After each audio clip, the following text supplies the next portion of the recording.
can it be? Showing up with Tony T, yes, Ramon SEO. To the double T, befuddling these bookies like 1, 2, 3. They tapping out and we cashing now. It's plain to see.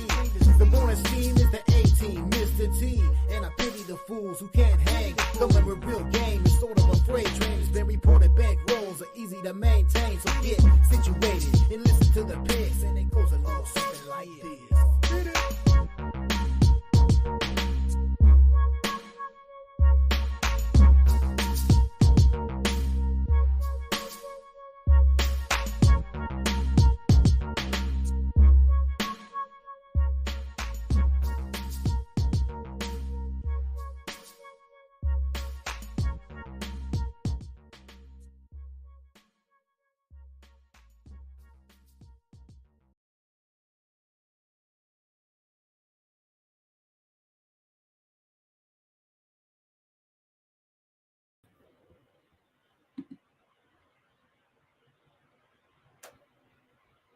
And a pleasant good morning to you from Tony'sPicks.com. This is Ramon Scott. Welcome to the Morning Steam live from Las Vegas for our sports betting day on Tuesday, June the 11th. We're going to have a big day of Major League Baseball and some WNBA Commissioner's Cup action tonight. And we'll cover, a few other things. A huge card already underway in international soccer with our summer schedule here. I mean, we're not in any league play necessarily outside of a little South American action, but still big goings on here. A big week in football, but plenty of World Cup qualifying right now from Asia and Africa.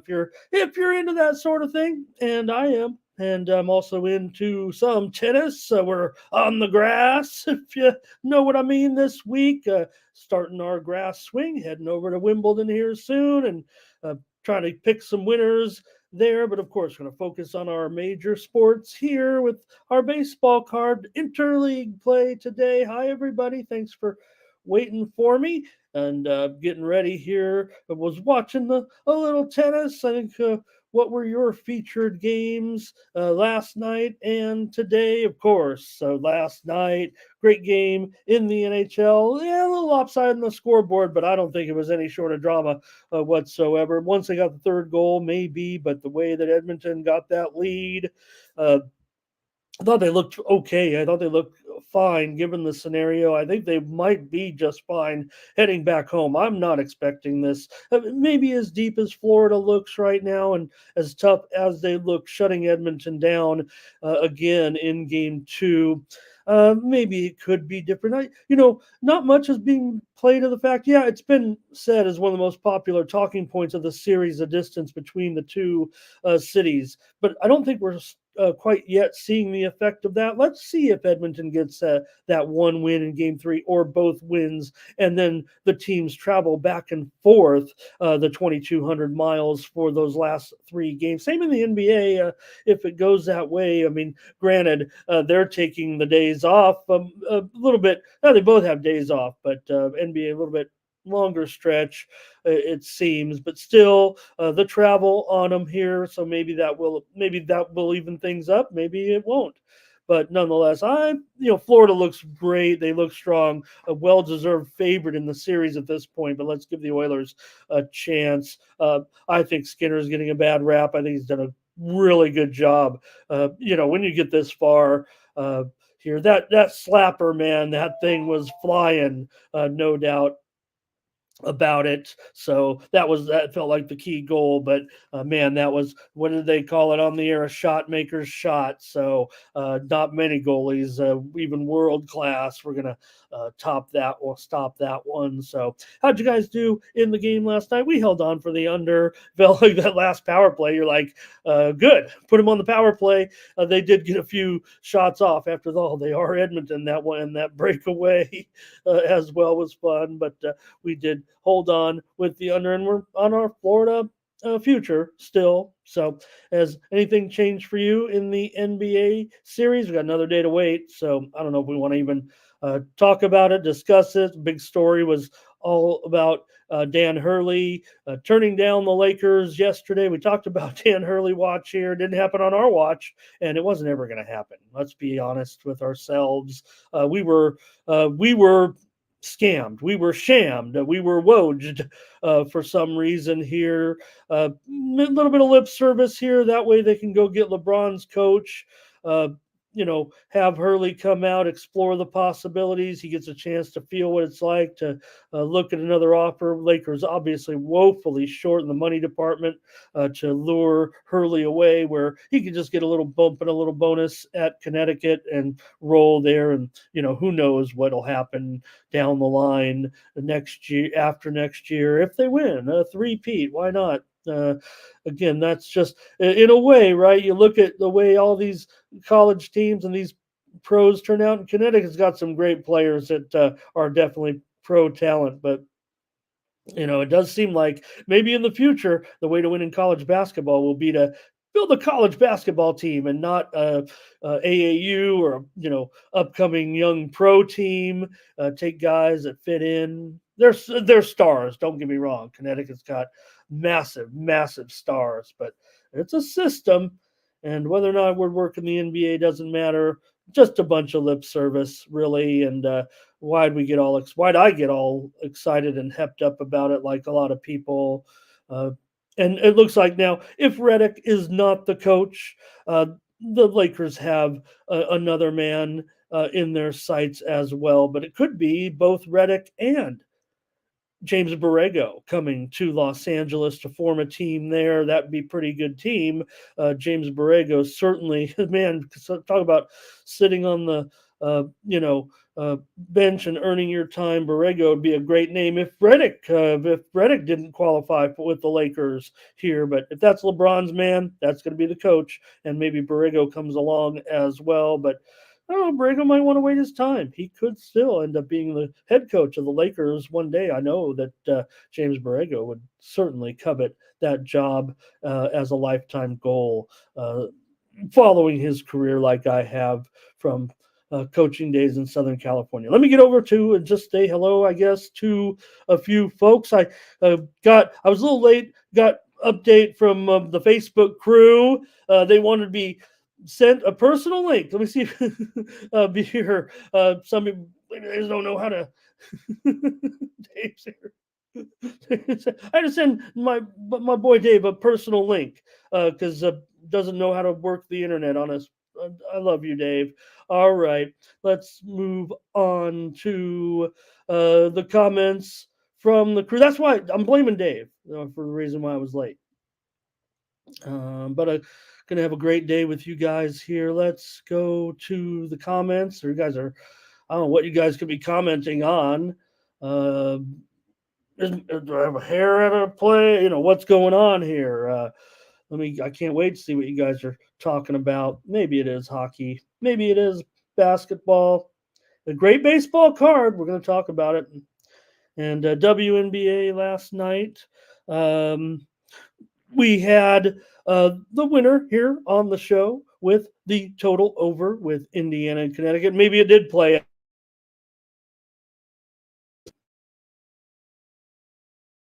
both teams.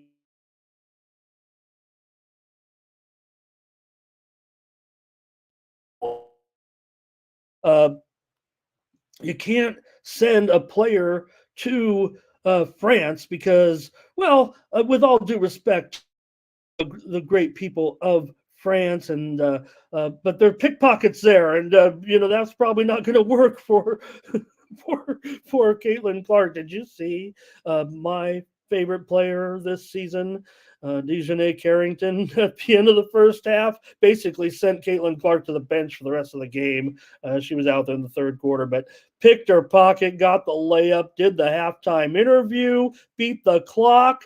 Dejanay Carrington is a star, among maybe one of the most underrated stars in the league for the Connecticut Sun. And last night, I went with the fever. I thought that Connecticut would overlook them, right, and not take it. Here's the thing that I forgot. If you could point out your mistakes, that's good in handicapping, right? Here's the thing that I forgot: every team's going to get up for the Indiana Fever, even if they're 3-30. I would imagine. Let me say hi to everyone. I've missed 35 comments. We're going to be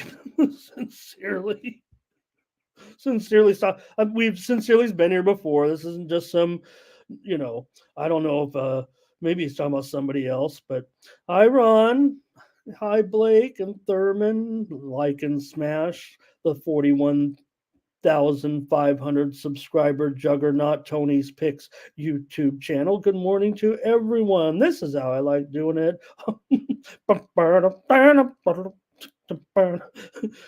If there was, I'm so good at it, Ron, we may get a copyright infraction. I don't want Tony to get, our videos demonetized because of my impeccable tunes. All right, there's Dave.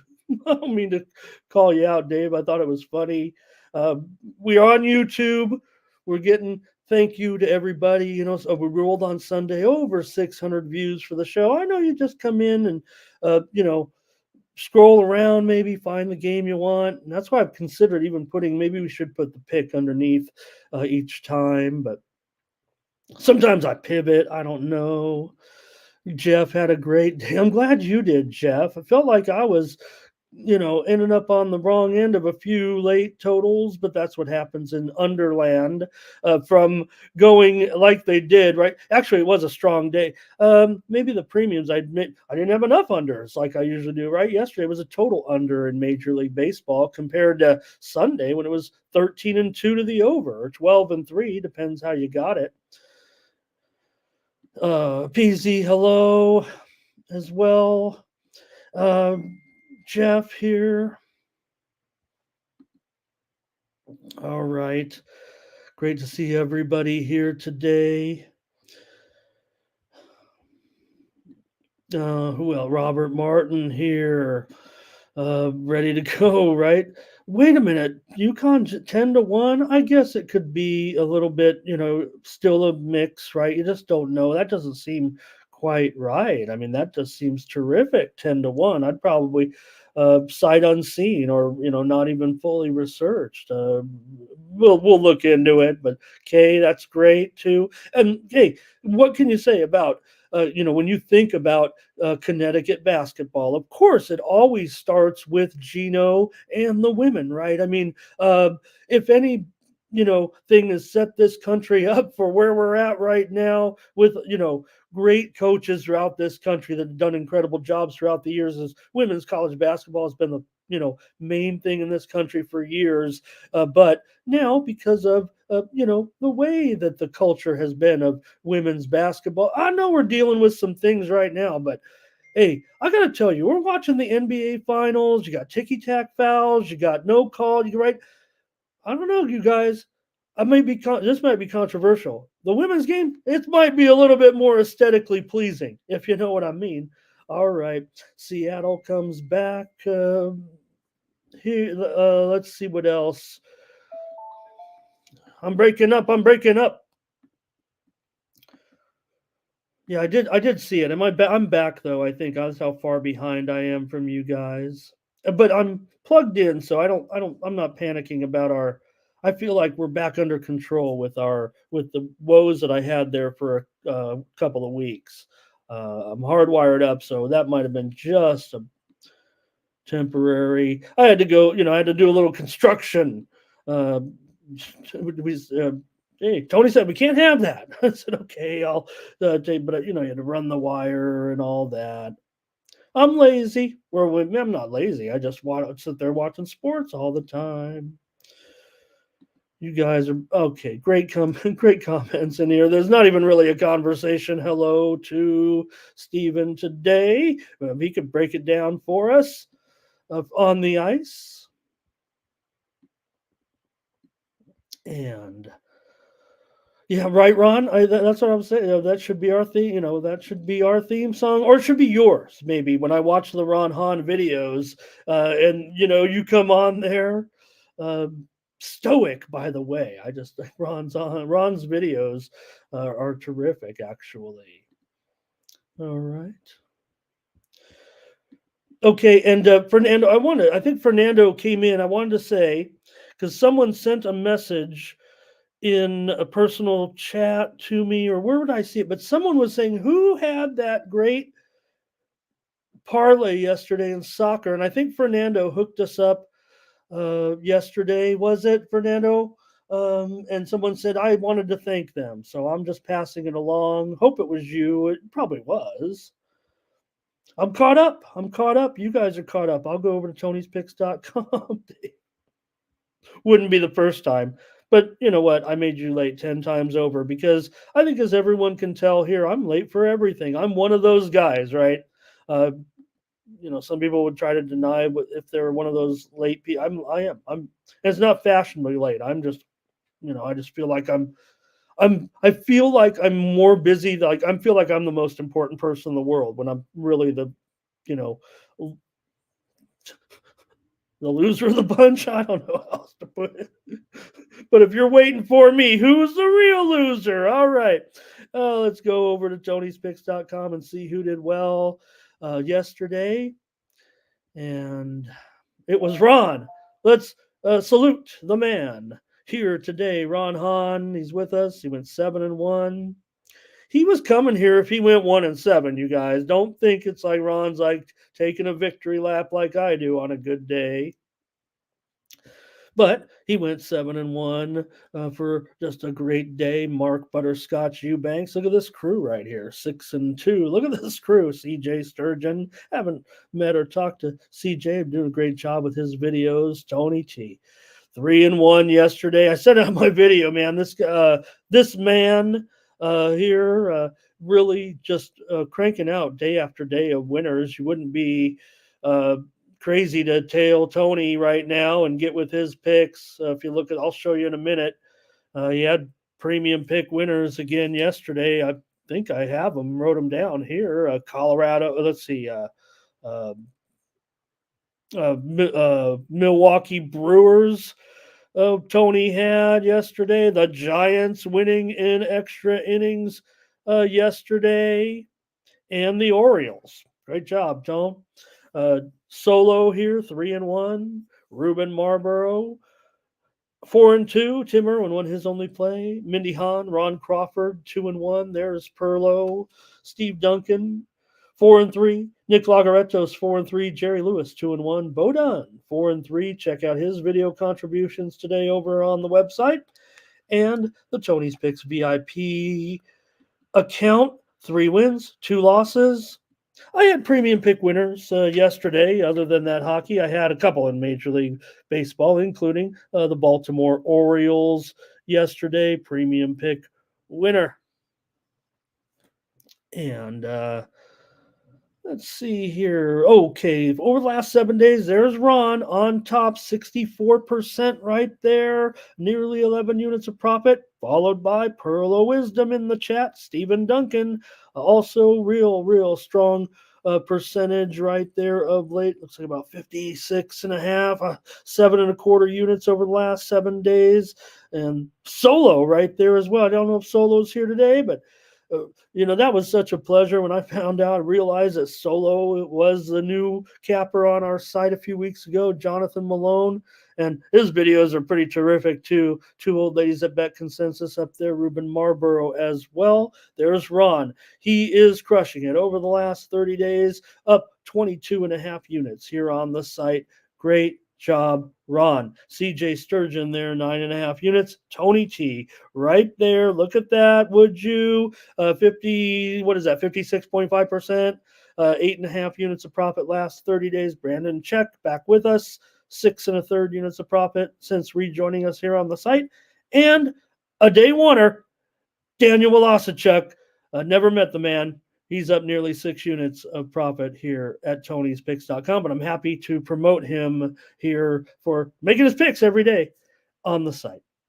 Going over to Tony'sPicks.com and use the promo code TonyT at checkout, save 20% off all premium pick packages, including mine here on Tuesday in Major League Baseball, and I'll have some WNBA. I'm holding out hope on these totals that maybe we can get a little bit better number. thinking, if it's definitely going against me, I'm putting that in. And if I'm thinking that we might get a break here or two, I'm going to wait. I'm going to try to make sure that we're on the best possible price of any game. Sometimes you get beat by that half a run. I know that, or half a point, I should say.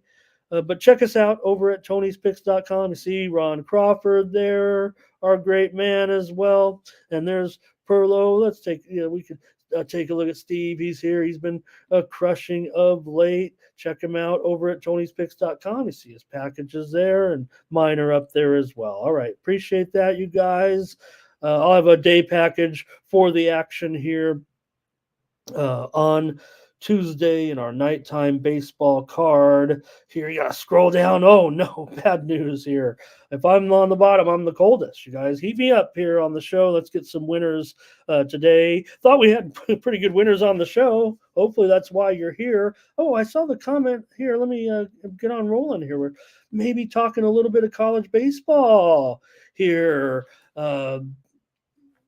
Because of what Blake is saying. I mean, his balls are in currently, and I'll clarify right now. We got a few days to wait.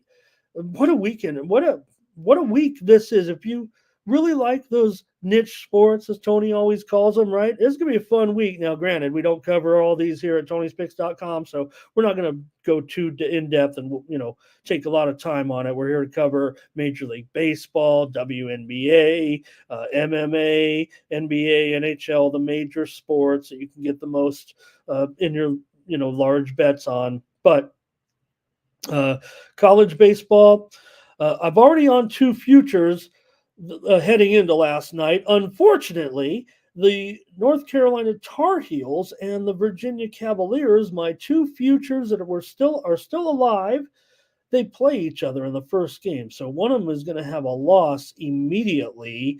Bummer, but I'll deal with that. Maybe I'll play a run line. I'll see what's going on. Maybe Virginia can win that game.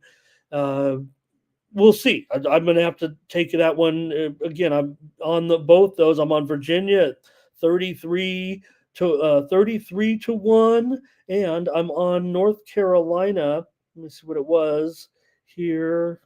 No, 40 to 1. Here it is. I'm looking in my bets here. So these were placed long before we got into the College World Series, even close to the play. Okay, so Virginia here, a half at 40 to 1. And then we've got North Carolina here at a quarter at 20 to 1. So, yeah, maybe I kind of balance it out there, trying to even it up a little bit, those two teams, and watch the game live. Hopefully, there'll be live betting. So I kind of work it out there. And then, so what I did, now, I don't know if I can go chalk here, Blake, but maybe I'm gonna, and you're not gonna like it. I'm going to put I did put my other bet now here. One more bet, right? This is going to give me 3 of the 8 teams, and the other ones with big futures. So I'm coming in with a bit of it with some chalk here now in the next one. And it's going to be on Texas A&M. I think Texas A&M is going to win the College World Series. I think this is the program right now. If you look at all the hot programs, especially what's going on in the SEC, right, and the coaching situation down there, the fans, they're trying. I mean, they are pushing hard. They're like, hey, every team's building a baseball stadium, and while their little baseball stadium's pretty awesome and the fans make it an incredible experience, they're looking to even take it up even a bigger notch at Texas A&M. And I'm going to go with Texas A&M here as my current play. I think so because I've got those other shots and they're in the same bracket here, right? So that's going to end up putting me going onto the other side. Is the way that I'm looking at it. Go onto the other side and end up here taking Texas A&M to give me some the chalk. So, all right, let's see what we got going. A few more comments. I love We've got Fernando Island and the two-piece combo. I mean,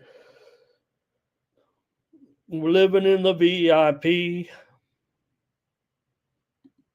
All right, I'll catch up and we'll get started. Solo is here. Great to have the cappers in here. I'm so glad that they're coming by, swinging by. And, we try to, feature them certainly, but hopefully they're here also. I'm trying to give out some great information. Haven't done anything yet, have we? But again, it's not about my picks. It's about talking about that line move, maybe talking about my speculation a little bit for, where I think the line's headed, who the sharps are on. That's what I put on my Twitter feed, who the sharps are on. That's what I was going to name my show when I said, I want to have a show and I'm going to call it Who the Sharps Are On. And then I ended up, how it worked out.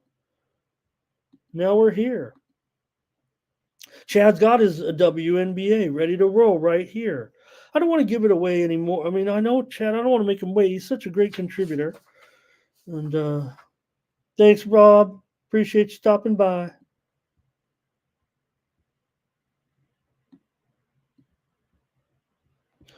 All right, let's see what else. I need to get going here. Rick's here today. Fernando says, huge slate. He's talking about his, football today. I mean, not only, like I said, Africa, but there's also, here in the other side of the world, we got action tonight a little bit with some of these teams as well. All right, Joseph's here today. Thank you, Joe. That's what it was, Joe T. Thank you, Joe. Sometimes I'm too busy. I pretend to be too busy or I'm sleeping. And look at Curtis. Look at it's going to be pretty good. So that's what I didn't finish my thought, like I never do. What a weekend. If you like these niche sports, right? I mean, we want to focus on our big games, and we know, but we've got College World Series. We've got, don't forget, a huge starting Friday, Euro 24, and we're going to be on the air.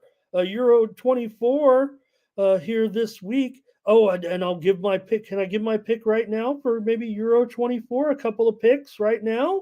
Or should we wait? Ron's going to lay the points with Seattle today. Dave loves Bo Nix, you guys. Do we make fun of him? Do we believe him? What's going on? Darren's here today. Charles is ready. Let's go. All right. Euro this week. Let's talk. I'll say it now. I mean, we don't have much sports, so we got our big card. But, okay, in the Euro, look, I want to think that Germany on home soil can do something, but the quality's just not quite there. Now, I'm still at 5-1. I might have to use Germany as my, because I don't know if everything's kind of a jumble. It feels like to me at the top a little bit with the three favorites here. I don't think I want England. Do you guys want England? You guys really want to roll with England ever in some, in a tournament, even in Germany? Look, Germany's at home. If anything, that is going to help this team. They don't have the quality right now. They're just not the same. I agree with that. The team for me, Fernando, I don't know if I can get on. Fernando, he's either going to laugh or he's going to, but it's got to be Belgium, you guys, for the price. I mean, look, Belgium, they're not necessarily proven. We know that.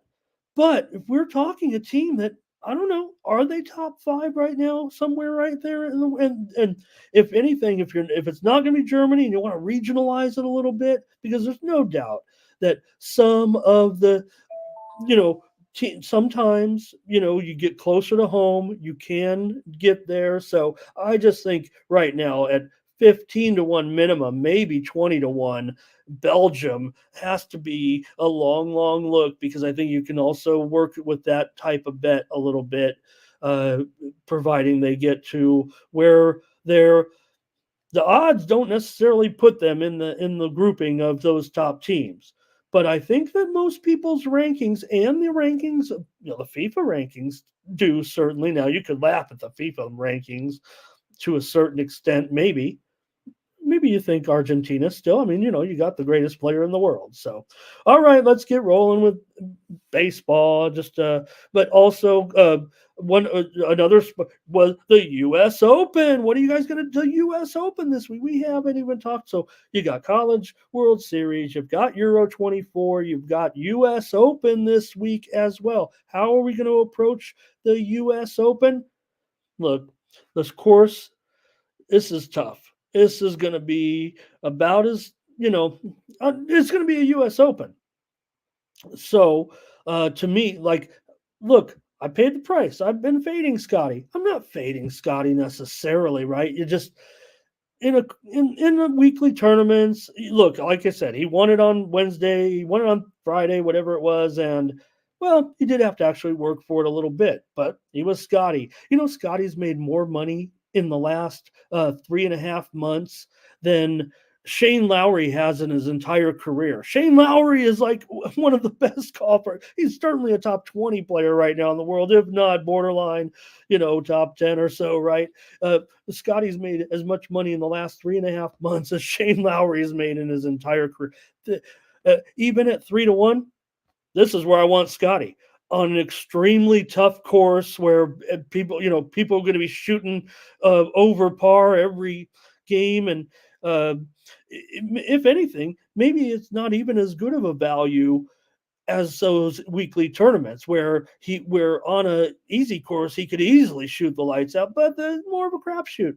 This is where you want Scotty Scheffler and nobody else. It feels like to me. Even maybe we can find a 4-1. Maybe he can fall to 4-1 after somebody gets off to a hot start. But if he falls to 4-1, but in live, it's because maybe the field's got out on him a stroke or two, a little bit. But I haven't been going with Scotty. I've thrown out bombs every week. We didn't hit any. Well, we actually hit two this season on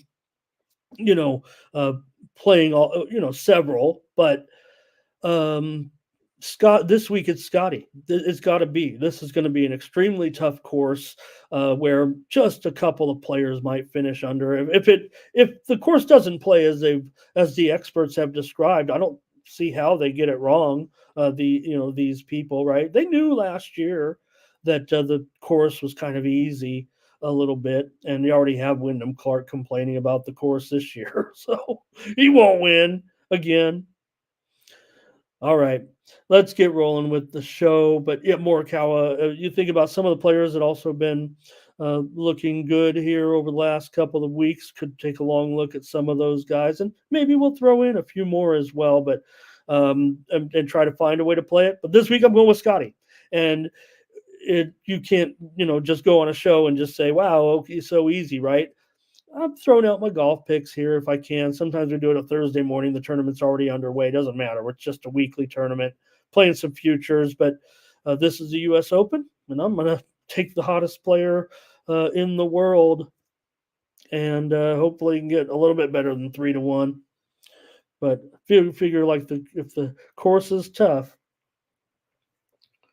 Let's get to baseball. Let's go here. We've been on 45, half an hour. We haven't even done a game. I'm sorry, you guys. But, we got sports. Let's get rolling here with the Braves taking on the Orioles today with Fried and Suarez. Could this be a World Series preview here with these two teams this series? This week, the Orioles coming off that nice win yesterday and traveling up here to Atlanta today to be a favorite at $1.30 or so, and the total here 7.5. Where they opened, there was some 8 openers. There was even a ridiculous 8.5 super juiced. Where was that at? I don't know what they were thinking there, because I would think this probably just go under and keep the show rolling. Let me see. 8.5. and they actually took over that at 8.5 at plus money. Okay, well that's fine too. But nonetheless, with Fried the 2.93 ERA and Suarez coming in here the 1.83 ERA currently, this certainly seems like will be some good pitching here. Fried has just a 1.95 ERA in his last 3 starts. Suarez, Orioles are 4-2 so far with Suarez on the mound, 3.5 ERA in his last 4 starts. He's had some starts in his career against Atlanta, a 3.12 ERA. Orioles have won 8 of their last 11 games. They're 21-12 at home so far, and 8-3 in series openers in their last 11. 8-3 in their home series openers. Braves have actually lost 15 of their last 24. Does happen to kind of coincide a little bit with the injury bug, if you will, to their superstar hitter.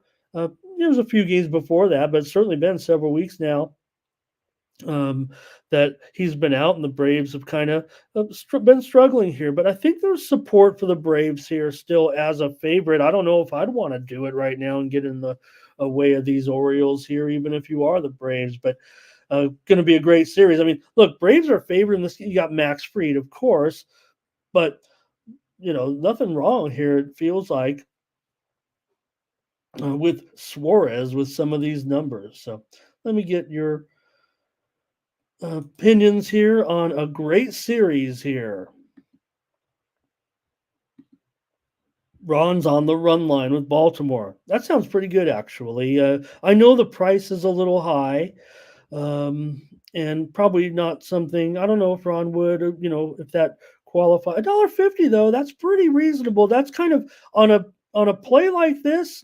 Again, I've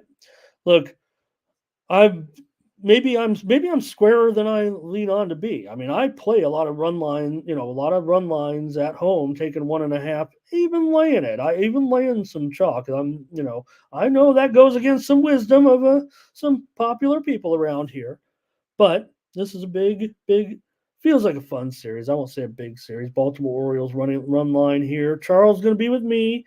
I will take the under here in this one. I believe the Sharps will be on the under slightly. I've got Sharps running here, maybe 3-2 on the under here, and I've got the Cappers relatively split. I got Cappers pretty heavy on the under though, from what I've seen in this game, Dave, or in general, or without Acuna, with what's going on. Yeah. Stop you. I think no. Well, no, I don't think. I think in my mind, I don't know if this is a question about what I think, or if it. I mean, this is the event of the summer. This is like one of the 4 Grand Slam tournaments. But to me, the Masters is the event in golf to me. But the 4 major tournaments, you got the one thing about the other major tournaments are they're played on different courses every year. The Masters is played on the same course every year. The US Open, this is Pinehurst number 2, extremely difficult course that appears to be made even more difficult through the craftsmanship of Ben Crenshaw, I believe, was redesigned, but a classic design, an old course with, it's more of a U.S. Open style, an open style course. You're not going to have there's a lot of, I believe, a lot of bunkers in the Pinehurst. Here's Braves. Twisted's here. Twisted. I'm dumbfounded. I need to get you my info because I am not finding wherever you're sending it, brother. I am not getting it, but I appreciate you so much. I can't wait to get my markups on. I might have to put I'll figure out a way to find you. It says you followed me, and maybe I just don't know your name. I don't have a lot of followers. I got like 3,200 though. It's only taken me. I've only been on Twitter for 15 years. All right. Or X, whatever. Atlanta, no run first inning. I want to compliment you guys actually on your nerfies. And I come in here and I try to play a little bit of devil's advocate, just rolling the numbers. I'm never agreeing or disagreeing necessarily, but going back and doing some research that you guys had me on some of it, uh, it was if you guys are pretty hardcore nerfies, I should be listening to you more. Apparently, May was very very strong for nerfies. I should say bad for the bookmakers in the nerfy department. You guys might set me straight. I wasn't able to get a full. I was kind of like sampling through team by team. So, um, but then I started hearing about it too, a little bit on X and reading. I was typing in some keywords like into a search and nerfy, and there were really some runs. I talked about the teams that have had some big time runs. Sorry, leaving that number up there a little bit, but May for the nerfy was pretty much fire apparently. Okay. All right. I've weeded through some of those comments. Hey, let me take the under here. I think you guys are done with this game with the Braves and the Orioles. Hey, check out Ron Crawford's videos on the Tony's Picks YouTube channel today. He previewed this game and a couple of others. Check us out here on the Tony's Picks YouTube channel. Pearl of Wisdom, Steve Duncan. When I Steve, when I look at the videos and I like to mark down what all of our cappers have because I love it. And when I put Steve Duncan, Steve Duncan now, but we know Perlo. He was Perlo. I think I was following Perlo before he came to Tony's Picks, if I'm not mistaken. But I always write that, I always put Perlo instead of Steve. At first, I was putting SD, but that was San Diego. So I just said, now I write Perlo on my sheet or Pearl sometimes. All right.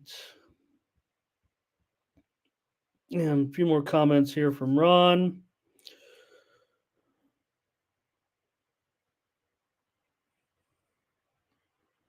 Okay, interesting. Interesting. They're playing, like it could be a one-run game. So yeah, I know. I hesitate to always do those. I'll end up on two sides in live betting, certainly.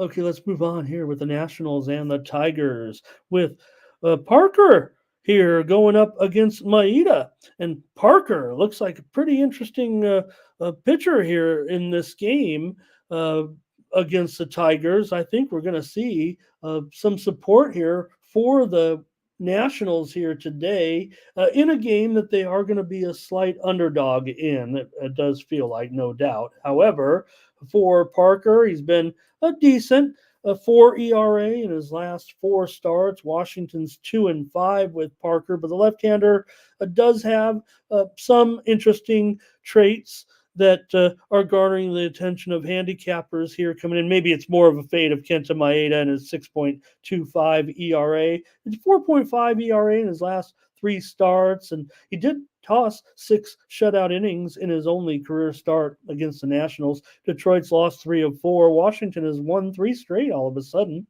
The Nationals, they are over in 9 of their last 13 games overall.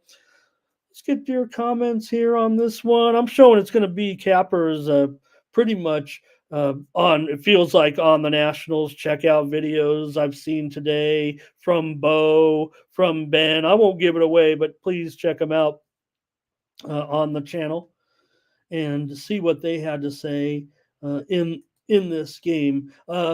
Looks like some wind there in Detroit, blowing in a little bit today. I didn't get the full weather forecast. It not necessarily affecting my forecast a little bit, affecting my pick here, where maybe I'd have a tendency with this, with this Parker. I'm just hearing a lot of cappers kind of high on him, and they're kind of fading my. Maybe I am too. I'm going to end up on the over as my pick, quite frankly. This goes against what the Sharps are doing today. It feels like I think the Sharps are running pretty heavy on under. Maybe normally I kind of pile on with them on an 8.5. Let me check that line. Look at this. It's even down to an 8. Oh, gosh. Am I giving away a premium here? Possibly. Circa is at 8. Bovada's at 8 over 15. No turning back for me now. There's some cappers that I really respect that are on the under in this game. Like I said, I feel like the sharps are running heavy on the under. The move is obviously on the under. There hasn't been much reported steam yet. We didn't even get to start the show with any, it felt like. And let me see what's come in overnight. Really not much of anything so far. So I don't think this is steam to the under. It's making it affordable for me. I'm going to take the over with the Nationals and the Tigers. Remember, if I've got an over, let's play it. All right, here we go in this one. Thomas is on the Nationals money line. Looks like it's going to be a Nationals situation. I feel like the Nationals, like the Cappers team today, like the Cappers secret today a little bit. I don't know if I can do it. I'm listening to them all. All right, Nats here. Look at that. Oh gosh, Nats for Charles. I didn't influence you guys, did I? Or maybe you've been watching the videos here. I think it's probably more a fate of Maeda, right? Yeah, okay. All right, you guys are right. I like Parker. Not right now. Well, yeah, right now. I know what I'm looking at, right? The numbers aren't always going to be there early. I'm just looking at young pitchers pitching with no sound on sometimes, and you don't even know who they are until they turn their back, and you're like, oh, that's that guy. And then, you're like, but that's the way I watch sports, I guess, sometimes. Mike here will be on the under. Dave says Nats playing pretty easy schedule here of late. Ron says over. And look at this. Money line's already a consensus play. Solo's with me on the over here. And again, if anything, again, you're talking about me here. It's like under City, right? But well, Chris, this is a problem, because I am an Arby's guy. I know we make fun of nihilist Arby's on X and everything, but I'm probably there once every 2 weeks. I get I like a roast beef with the cheese sauce and bacon. Got to order it kind of special. I mean, you could get a beef and cheddar with no sauce and a regular bun. I don't mind the onion bun, but I want to enjoy that beef, and I don't want the onion bun is a little bit strong flavor, and I'm trying to enjoy some Arby's roast beef. All right.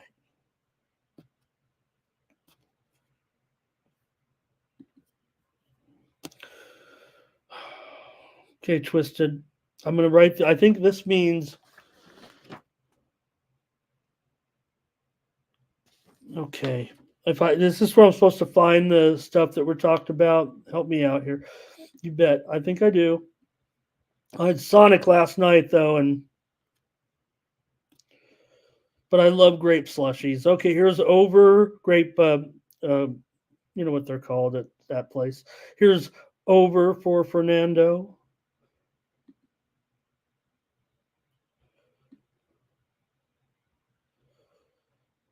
Okay, let's see here. Luis on the Nats. Here's the Tigers team total over. Okay.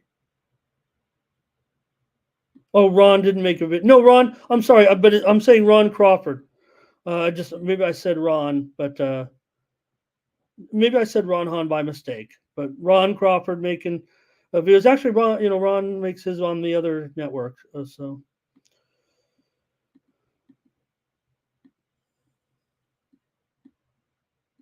Okay, man, you guys are hot on this game, and some great comments on there.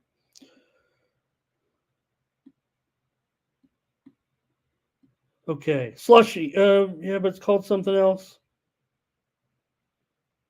Okay, that's it. Give me the over in this one with Solo and maybe another one or two of you. But sounds like we had a consensus. Keep it rolling. Cubs and Rays here. Jameson Tyone against Zach Eflin. Eflin, a favorite here, about $1.40. Eflin comes in with a 4.14 earn run average, and Tyone a 5.94 ERA in his last 3 starts. Chicago's kind of bailed him out with some offense. The Cubs have gone 6-3 in Tyone's 9 starts. Pretty good for a team slightly under 500. Also, Tyone's gone over in 3 starts because he's been getting hit pretty hard. Eflin has a 4 ERA in his last 4 starts, but a 2-0 record as well. Rays have won his last 4 starts. Tampa Bay's lost 4 in a row. Cubs have lost 3 of 4 coming into this one. So a couple teams can't get out of their own way right now here with the Cubs and the Rays. Cubs here, they've gone 4-7 in series openers, but the Rays are 3-9 in series openers. So a little bit frustrating for these 2 teams coming in, it feels like. Also feels like for me, the Sharps are mostly going to be on the under here. I don't know. There could be some offense here, it feels like, with these 2 pitchers. I'll look into it a little further. I trust the Sharps here probably in this one. They also favor Tampa Bay. They're not too good in some of these spots, but I'm going to take Tampa Bay here, $1.40. Let's $1.35 at a few places right now. Maybe the Cubs could get some support. I show paid cappers running about a 2-1 margin here, it feels like, on Tampa Bay here, laying a little bit of chalk. And I probably wouldn't do it as a premium. I'll go with the Rays on the money line. Those were the best. That Fiddlehead, that's the one thing about those Sonic. It reminds me of being a kid again and drinking the slush puppy. So I get the big 44-ounce Sonic thing. I don't care. I've made it this far. Here's Perlo. Oh, that was the last game. Cubs over for Dave. Here's Charles on the Rays. Dave doesn't like Counsell. No one does. Justin says Rays in pocket. Luis going over in this one.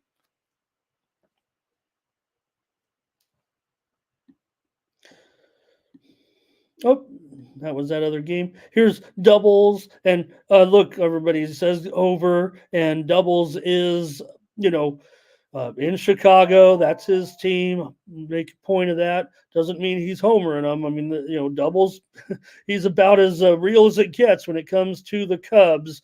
So pick up his premium today on this one. I'm giving out Tampa. Maybe he's on. It doesn't matter what I'm on and what he's on.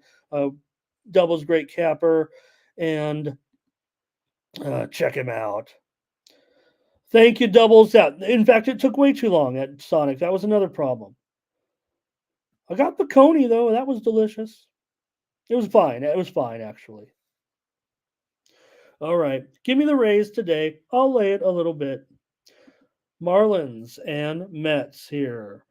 National League matchup with Tyler McGill going up against Jesus Luzardo. Luzardo's been kind of shaving away at his ERA here, I think. He's got a 5.3 ERA this season, but 2.59 in his last 4 starts. He's went 2-2 in those starts. So the Marlins are 3-7 with Luzardo on the mound. He's gone under in 3 straight on the road. Marlins have lost 8 of 11 games right now and are playing just a 325 ball here, I believe, on the road. They're 1-8 in road series openers and have gone under in 7 of their last 8 road games. For Tyler McGill, he's got a 3 ERA on the season, but a 4.29 ERA in his last 4 starts. Gone 0-3. The Mets lost all 4 of the games. McGill's gone under in 3 of his last 4. Mets are heating up a little bit, though, and they are 1-6 of their last 9. Cappers are not doing much, it feels like, here so far. I'm not really seeing much conviction. Let's see if we can get something together in this one, but not really feeling much from the Cappers here necessarily with this matchup on the road, and the Mets laying a little bit. The Sharps are on the Mets. It feels like doesn't feel real good. Doesn't feel like much value there necessarily. I mean, Luzardo, look, We've always waiting for this guy to kind of uh, be the pitcher that we kind of expected him to be. He's really never fulfilled those expectations and probably never will, but the numbers have been pretty decent here of late.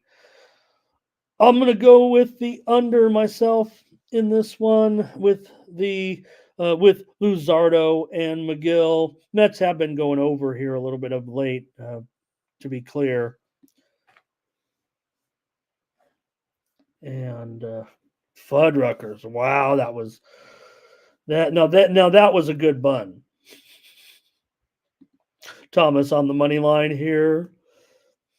I do like Freddy's. It's a little bit far. It's like 3 miles. All right. Oh, we're back. That was that other game. Sorry about that. Yeah, doubles can't do the Mets. And let's see here.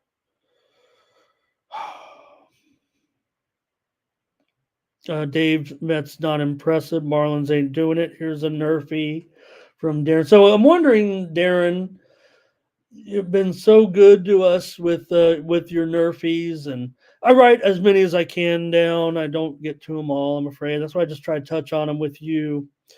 But and that was for the Cubs game, so I won't get into it. But feels like it probably was a pretty good month in May. Every time I looked at another 0-0, I kept looking at the scores on the baseball reference, and looking at the lines them up, and I'm like, wow, look at all these games. You can look at the games like one after another.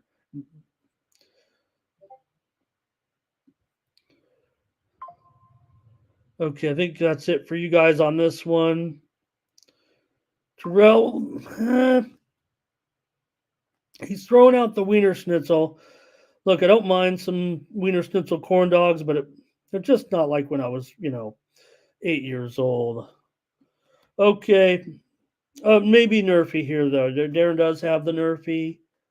Or maybe. Luzardo, 1 for 10 in his Nerfies. McGill, 2 for 4, allowing a run in the first inning. Miami scored in 15 of 65, probably below average. New York, 18 of 64. That is about average. And I will take the under with Marlins and Mets today.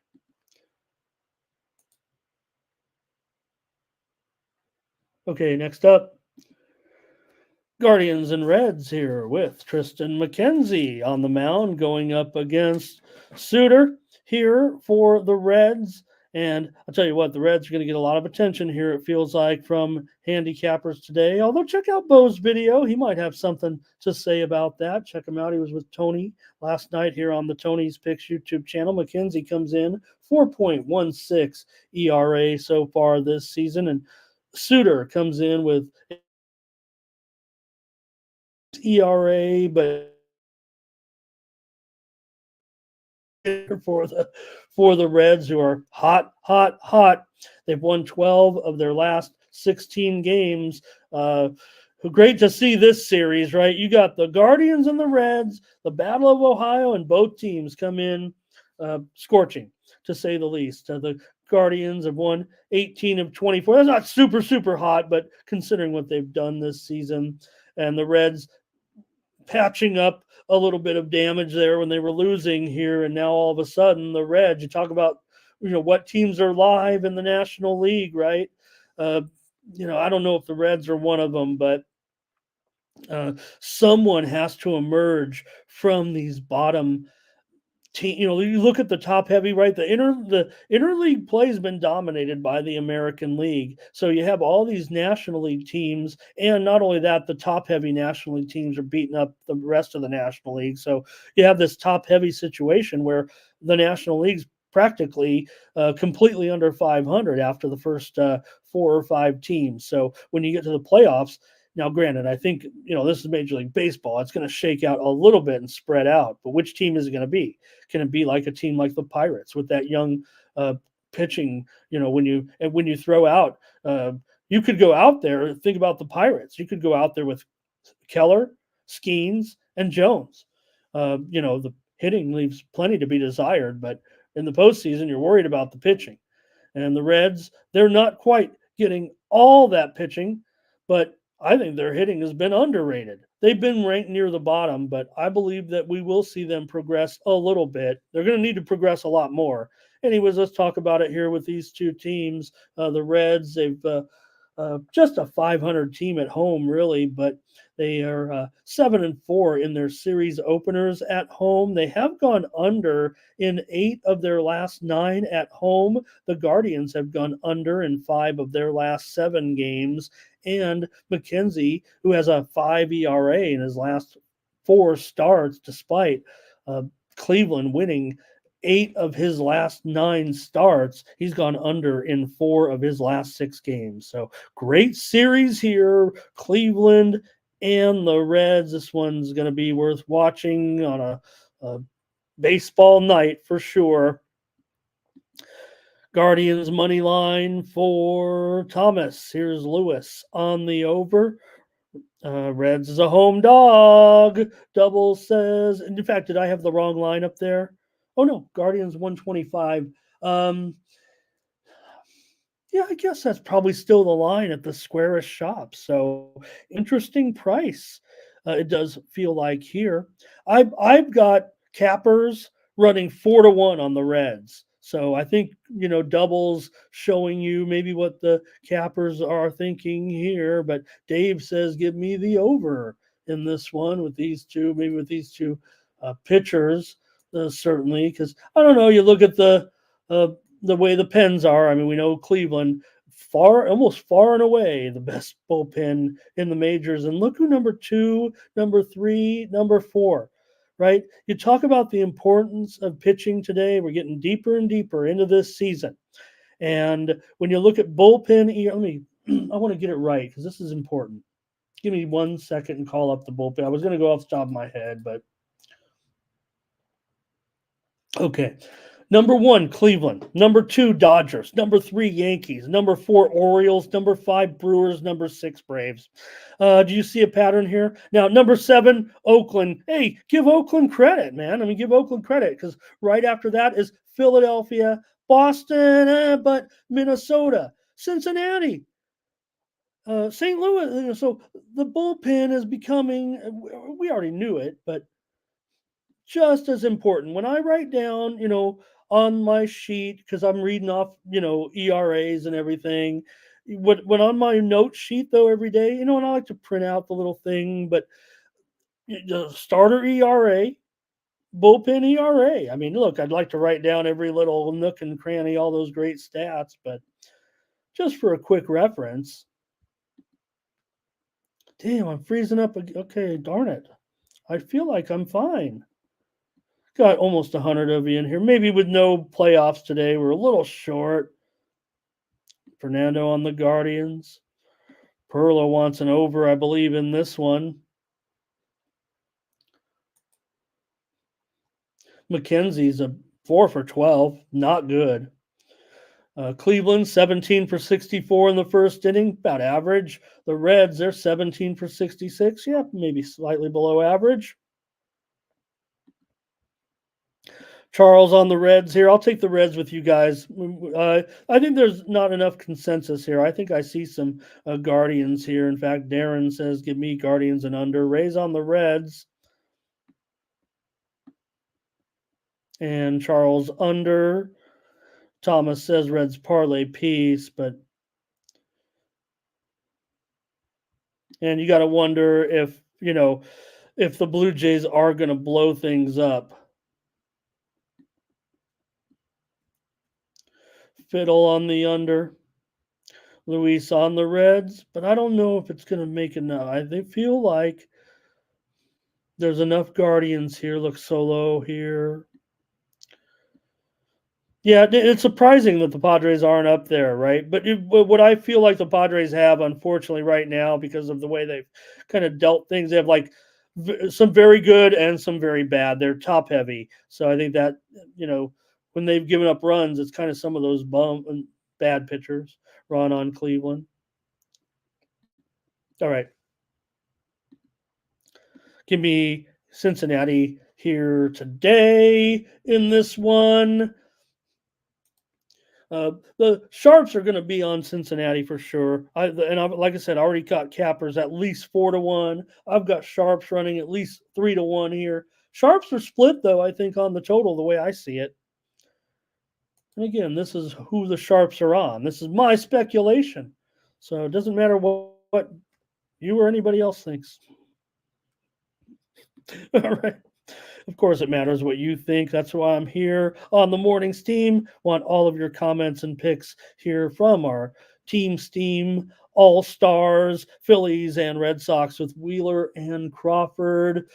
Feels like a good pitching matchup. Anytime you got Ryan Wheeler in there, been dealing here of late, but Crawford, he has a 3.5 ERA this season, but a 7 ERA in his last 5 starts. He's 0-4. The Red Sox have lost 6 straight right now with Crawford pitching. Phillies have won 7 of 9. That feels like almost average for them at this point. There was one steam move that's come in, as far as I can tell, from the major line service, which is way below average. Now, could be a little bit of this, big interleague card today. I don't know what they're waiting for. They're usually firing by now, but the only steam move that they reported out of the major line service was the Philadelphia Phillies. You see the price here at $1.65 on screen. That's not even right, I don't think. There's $1.75 at some of the square shops, but I think the sharp books are keeping $1.65 or under here right now with Wheeler. Red Sox, they've gone over in 7 of their last 9 games, but man, Wheeler's an under. It does feel like he's gone under in 7 of their last 8. The Phillies have gone under in 9 of their last 10. Think of all the things that they were doing. They even went over to London. Did you guys enjoy that, by the way? Those London games, I think we pumped them up pretty good. I think we were, the handicaps were right on. The picks weren't quite perfect, but Phillies 7-3 in road openers. The other thing about Wheeler, talk about your Nerfy. I'm sure I haven't looked at the comments yet, but Wheeler is 0 for 13 this season.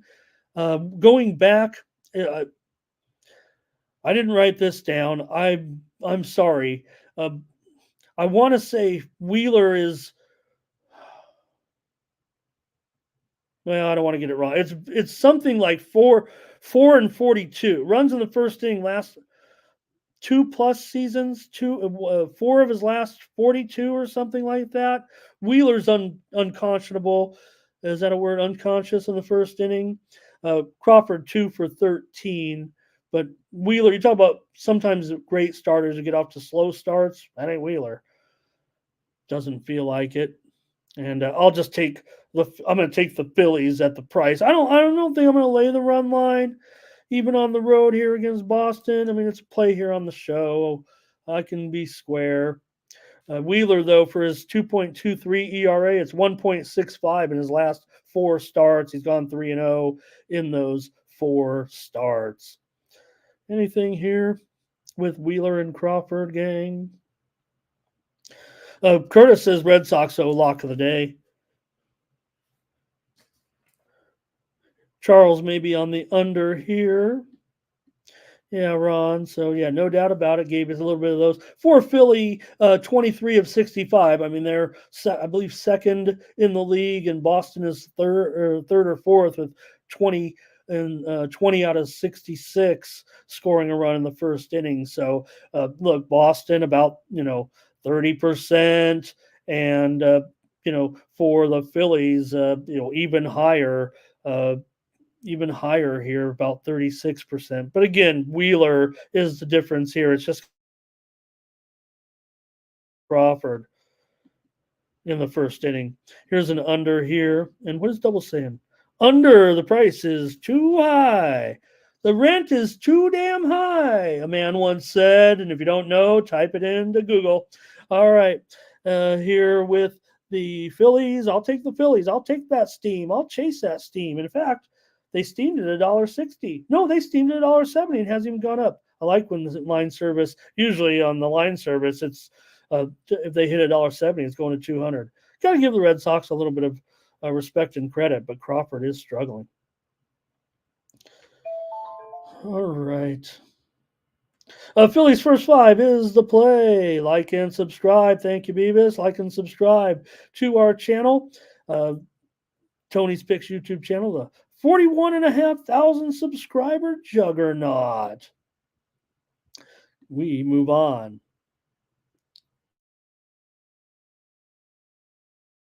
Rockies and Twins with Paul Quantrill.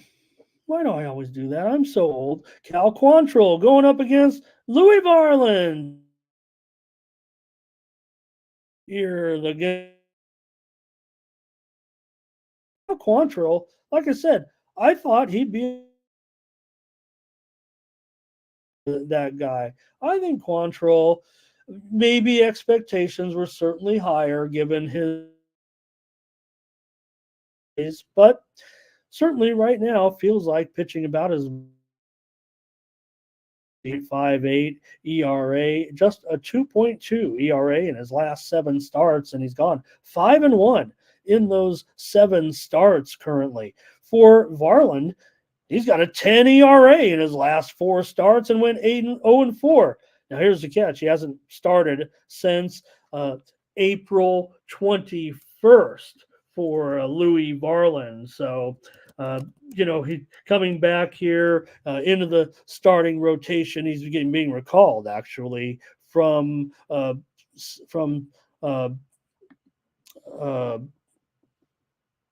the minors oh gosh, where is there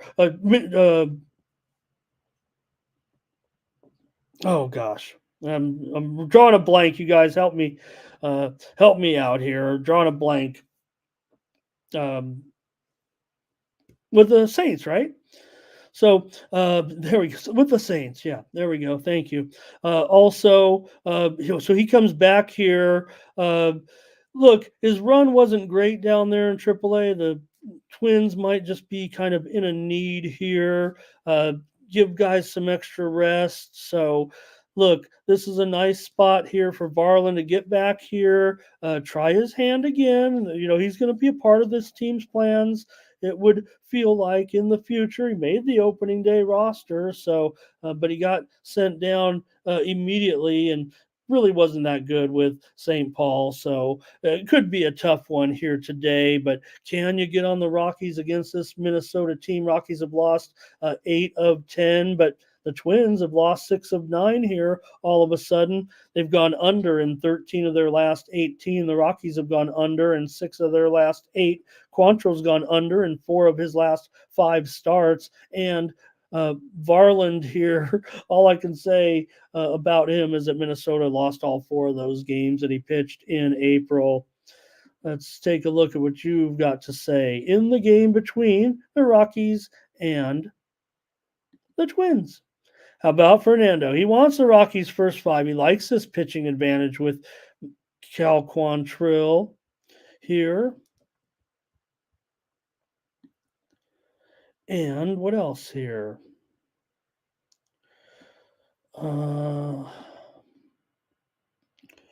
Dave on the Twins. Rockies, not good. Yeah, that's true. But man, Varland, like I said, they're really going with definitely a AAA pitcher. He was 2-5 with like a 5 ERA, being sent down to MSP. That was me, Fiddlehead. I could not think. Again, I'm really starting to feel it a little bit for some my 55 years. Ever since I'm feeling it more since doing this show, learning more about myself, talking for 2 hours. That's not hard for me. But the recall, I've noticed the recall. So maybe this is good. This might be my therapy. Can you guys join me here for the next 25 years? That'd be good. Tell me you will. Here's Justin, Twins run line. Thomas on the Twins. Good hockey conversation in there, you guys. Just keep it a little bit civil. I think you guys are having fun, so don't want anybody get out of hand. I know we're dealing with a lot of pressure, Canada versus U.S. in a way too, and Rockies on the do not best list for Ron.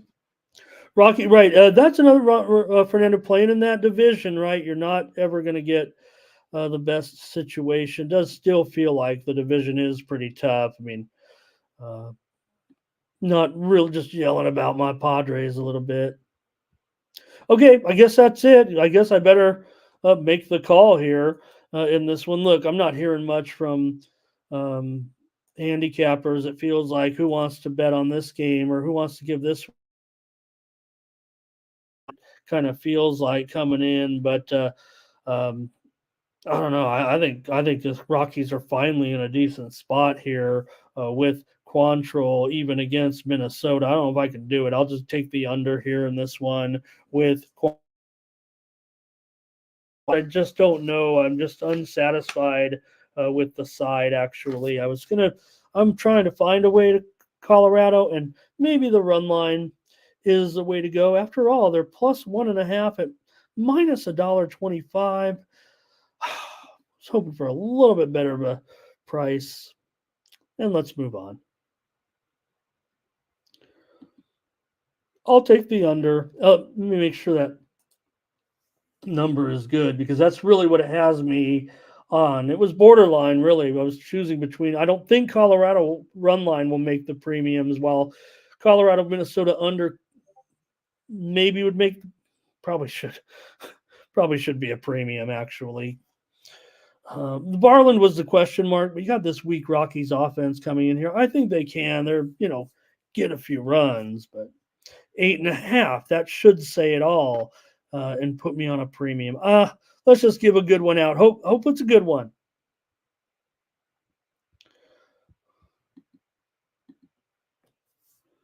All right. Yeah, we got the Pirates. Everyone get ready for our day with Skeens here against Miles Mikolas. And hey, Mikolas, he's been pretty bad, but maybe he's clean it up here a little bit to get involved in this one with Skeens. Look, it's still going to be hard. The Cards have definitely played better of late. They're not the Cards that we know and love just yet, but right now, having played just a little bit better. Now they have dropped 6 of 10, but had a little bit of a win streak before that to kind of get things moving here. They're 15 and 14 at home. Pirates just 15 and 17 on the road. Mikolas 3.52 ERA in his last 4 starts. St. Louis has gone 4-1 in the last 5 Mikolas starts. So that's kind of what I'm talking about there. And getting him as a dog here. I'm not necessarily showing that cappers are necessarily overwhelming on the Pirates here. It does feel like about maybe a 3-2 margin that cappers are going to check out the Pirates here. Look at Bo's video today. Check out what he had to say in this one with Skeens. Better not bury the lead here with Skeens, a 3 ERA in his last 5 starts, a 3-0 record for Skeens. Like I said, 4-1 in those starts. He's gone over in all 5 of those starts, which is really about the run support. Yeah, he's given up some runs. Yeah, the bullpen's given up some runs too once Skeens has been out of there. But really was only that one time when they ended up blowing that game that he pitched so well at home, and they ended up losing here. Skeens in the first 5. Yeah, he's 5-0 so far. Meanwhile, Mikolas in the first 5, he's 2-10-1. It's one of the worst records in the league. Miles Mikolas here. But like I said, he has cleaned it up here a little bit. Mikolas has gone under in 9 of his last 13. Pirates over in 20 of their last 29. And the Cardinals have gone over in 9 of their last 13 at home. So what will you do on Paul Skeens Day? Let's take a look.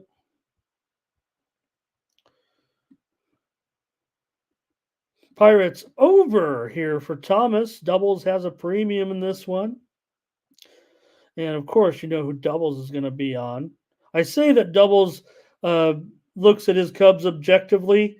He does, and I'm poking him in the ribs. He does not look at the Cardinals objectively. And please consider Doubles. He is a real Cubs fan. So the Cardinals could have Bob Gibson on the mound. He might pick against them.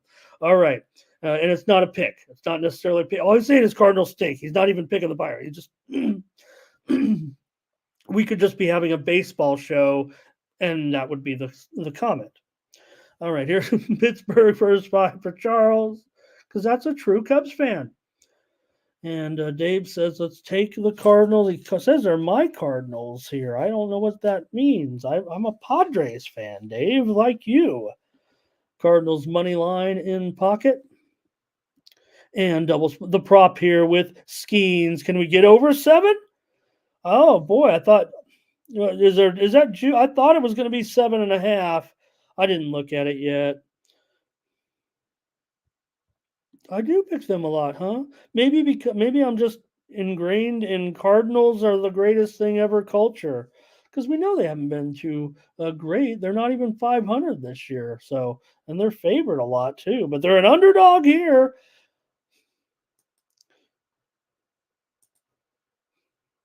All right, I think that's it for you guys. Not too much opinion here with Skeens Day. I'll take the under. It is 7.5 still, right? It's a little bit juiced to the under here. I'm going to go under with the Pirates and the Cards.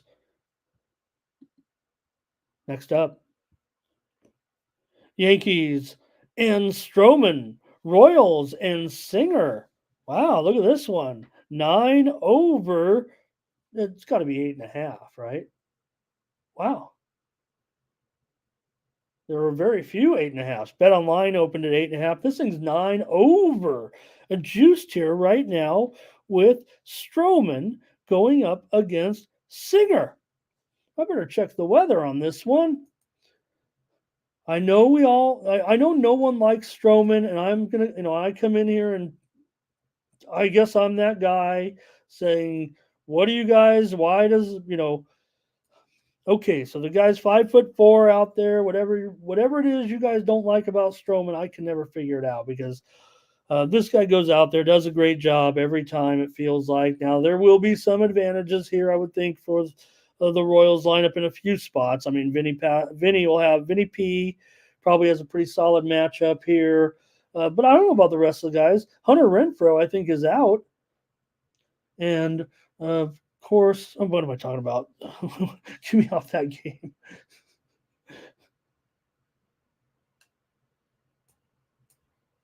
There we go. Yeah, Hunter Renfroe out. Of course, the status of Soto, but I feel like it's a positive report, coming out here. I mean, that's really the big issue in this game, right? And probably probably the reason why this one is so high, that maybe just on the news that he's likely to play in this one. He is, right?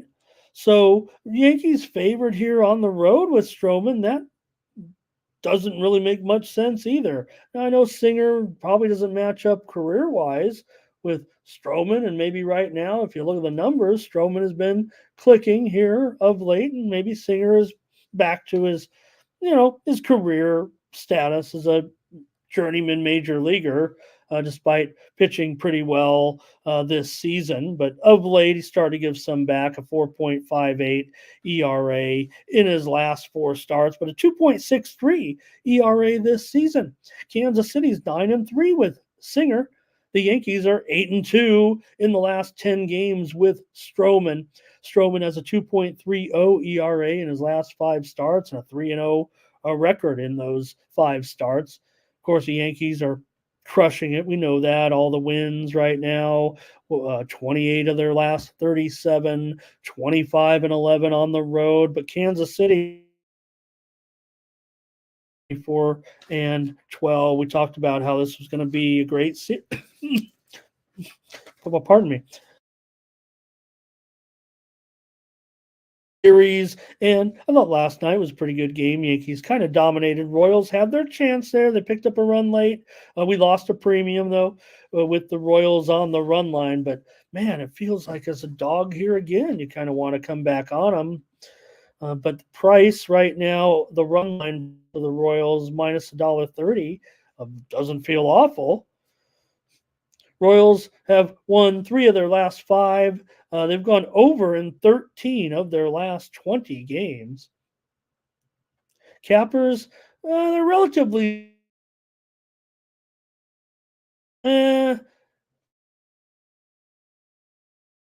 percent between 60 and 65%, it feels like, on the Royals out of paid cappers is my rough estimate here. And as far as the Sharps are concerned, they're relatively split, it feels like, on the side. But the Sharps are maybe leaning toward the over, maybe with that. I'm not buying it. I mean, I kind of want to, I want to go under here. I just don't know if I can do it. Let me get your comments. I'm not on the record yet. This is a big game, and I think you guys will have some opinions. Here's Yankees on the money line for Thomas. Justin does like it over 9. Maybe Team Steam can clue me into what. Okay, it must be the fact that Yankees have just a great offense and the Royals can hit as well. I mean, you look at these lineups, right? Like I said, I don't know.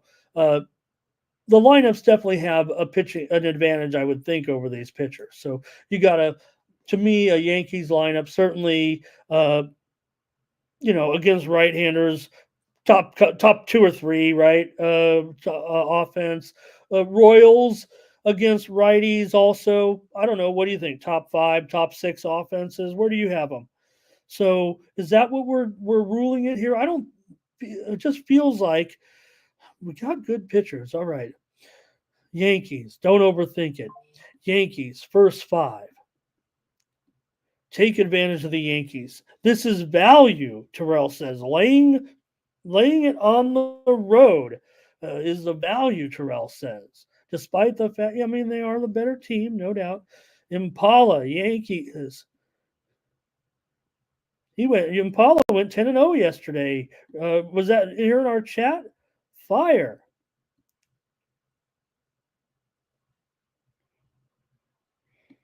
Well, Brett, I think you're on the under because this is definitely 9s everywhere. There's no 8.5s to be found. There's 9.5 at DraftKings. All right, I'm taking the Royals here on the run line today at minus $1.30. With them yesterday as a premium. I got to come back with them, and I'm only going to do it as a play here on the show. Okay, let's see. Here's Yankees first 5. Hopefully our team's team helped you out.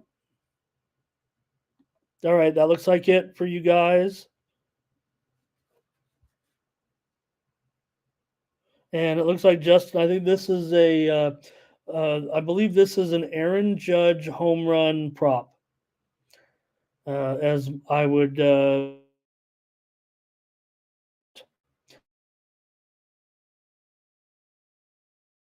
right?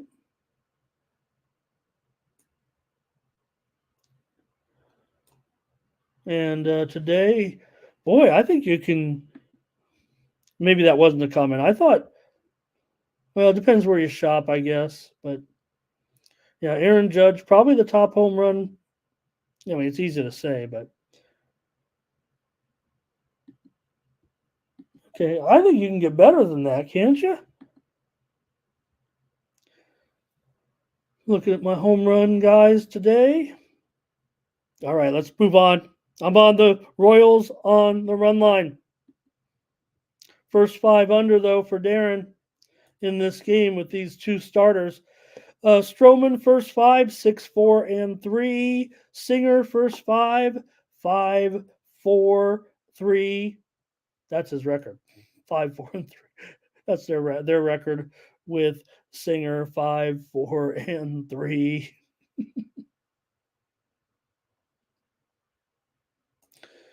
All right. And no doubt, let me see here. Yankees, they are number 1 in the first 5 this season.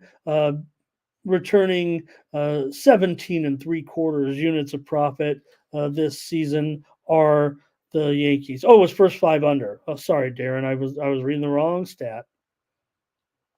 So Yankees best first 5 team. Phillies right there, up 16 2/3 units in the first 5 as well. We'll note though, Phillies are the best first 5 team when laying the run line on the run line. They're always a favorite pretty much every time.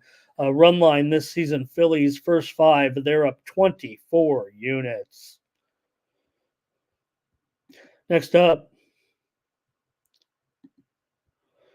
Blue Jays and Brewers in this one. You got UC Kikuchi. If he can just stay out of the way, stay in the dugout. Kikuchi, did everybody see that last game when he went out there and ran into the Kansas? Was it Kansas City? Who were they playing? He ran into the fielder in the 10th inning. Might be time for that mid-show break, huh? I can only talk for an hour before I. All right, Kikuchi comes in with a 3.48 ERA so far this season. Let me make sure we got the pitching right here because the Brewers feel like, an opener, so I don't know if I got the right guy. Rodriguez here. Yeah, okay, Rodriguez. And the Blue Jays are favored $1.20 total here, 8.5. Under 15 with Kikuchi. For the Blue Jays here in this one, you've got Kikuchi coming in currently. Let me catch up here.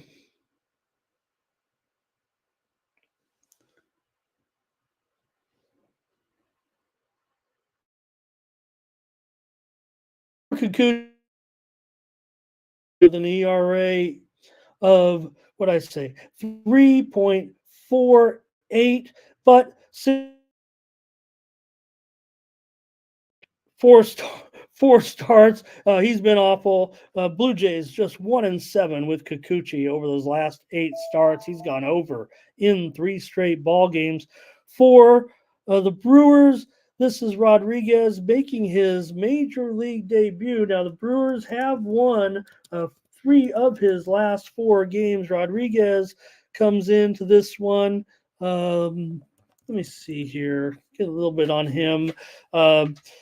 This is his major league debut coming into the Brewers. This has to hurt, man. They have had so many guys starting pitchers this year. Seems uncanny that they can keep coming up with different guys here to start. Now, for Rodriguez, that's because he's taken the place of Gasser. That sucks because Gasser was looking good, but man, he might need the elbow redone, so that kind of sucks. Rodriguez, a 5.17 ERA at Nashville this season in 11 starts. So it was good that they were able to get so much production yesterday in that game from Colin Ray in the win there yesterday. We went with the Brewers here on the show, or the Blue Jays here on the show. Everybody was on the Brewers and handed it to me in that one. So maybe they can piece it together with this guy. Former 6th round draft choice back in 2021. Here's Luis on the Brewers. Dave is on the Blue Jays. Here's an over for Fernando. And Mrs. Dickens thinks that the Brewers are going to win the National League.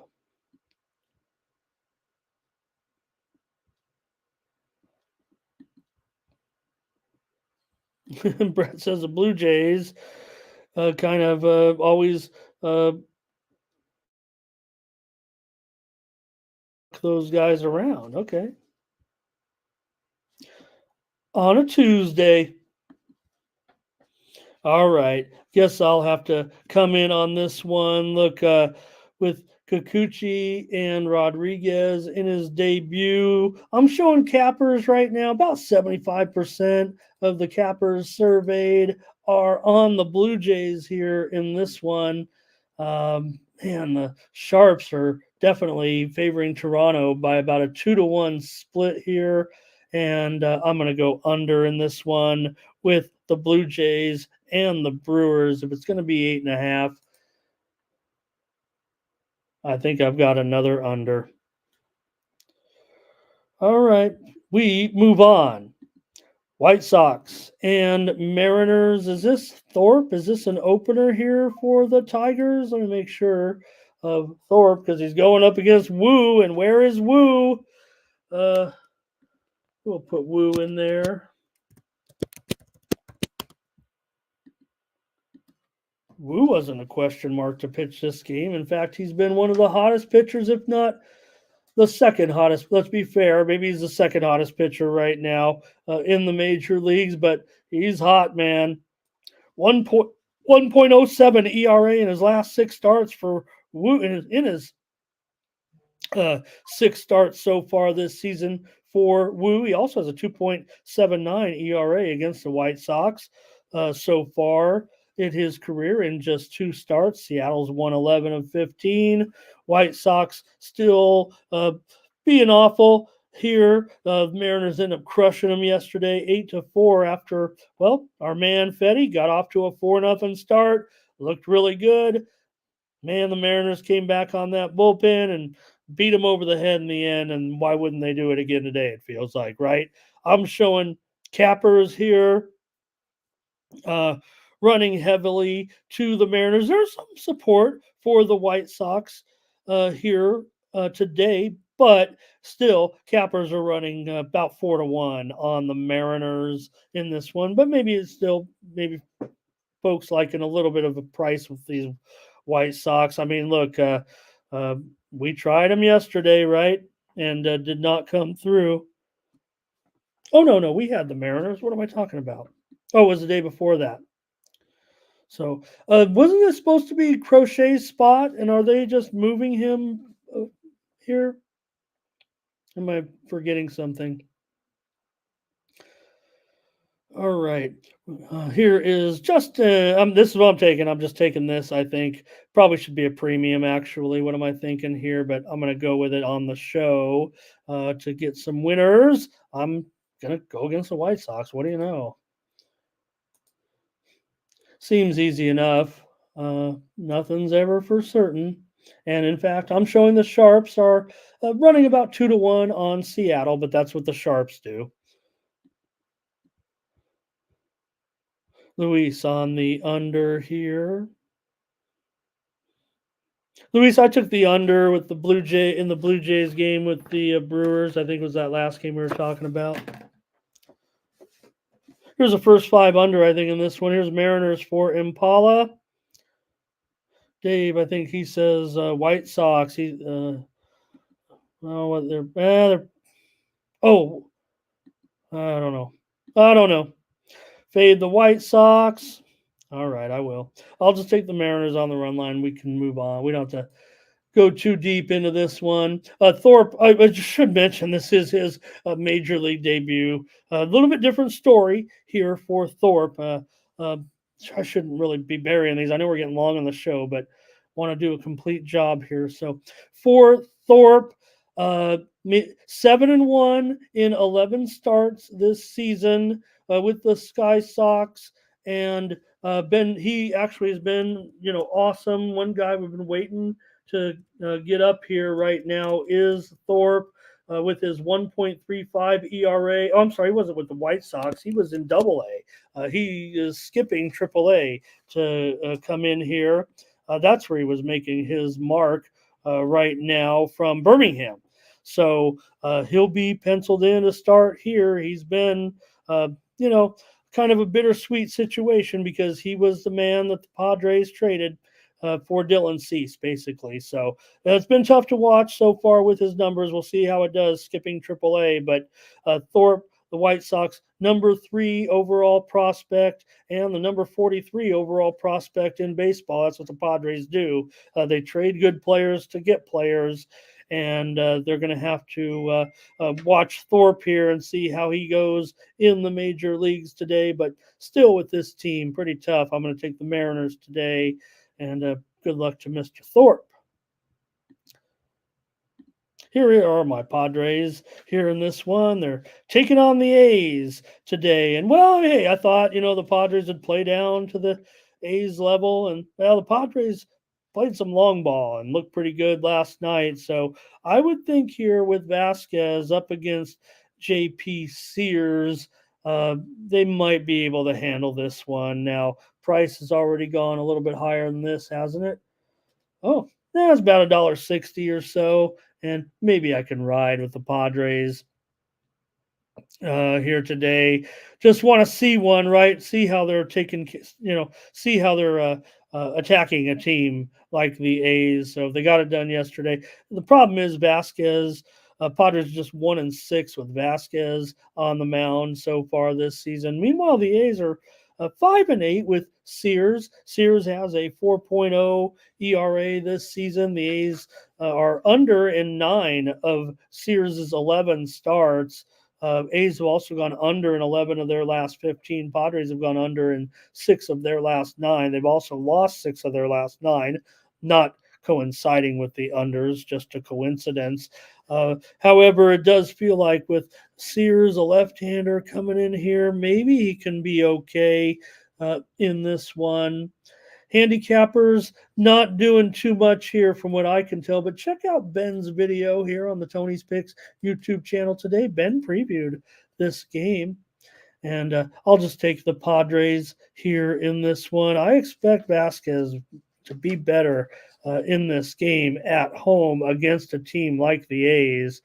Sears might do a good job too and be a little bit better in this one. Still, A's have lost 9 of 12 and are just 11-22 on the road. But as Dave would tell you, the Padres at home, pretty bad, 16-21. Your comments on the Padres and the A's. Bueller, here's A's first 5 twisted. Thank you for your plays. And I hope I find it today. I'm going to try my best to reach out and find you. Maybe you can find me on Facebook and maybe we can be friends and get in touch with me that way. I really can't. I'm so excited to get these over, to spice up our presentation. Thanks to you, brother. And I'm sorry I'm screwing up, and it's probably right in front of my face. And I've got so much social media that I can't handle because I'm over 50. So I might be just missing it. Yeah, Oakland is not that good, Dave. They're one of the worst teams in the league, but they actually have kind of distanced themselves from the rest of the worst teams. They have 26 wins. That's not awful, huh? Luis on the under. Here's Chris with his plays as well. Oops. Yep. Wow, we didn't get very much consensus. We have a few plays left. Let's go. We got to get this show over with here. It's time to wrap it up.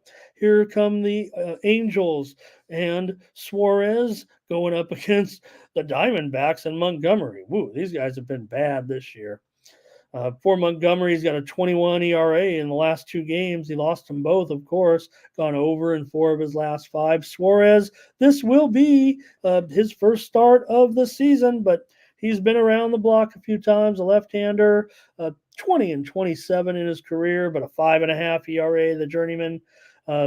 So far, he has pitched in relief, 16 appearances, 31 innings, an ERA of 6.54. For Montgomery, he has gone 3-2, or the Diamondbacks are 3-2 with Montgomery at home. Arizona's won 6 of their last 9 games.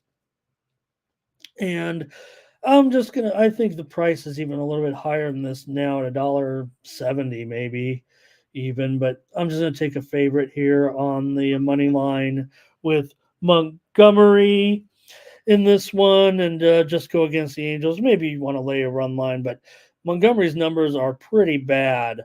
So just a little bit hesitant maybe, and just going to pick the Diamondbacks here. I don't see much from cappers at all really in this game with the Angels and the Diamondbacks, but I do know that the Sharps are split too, quite frankly.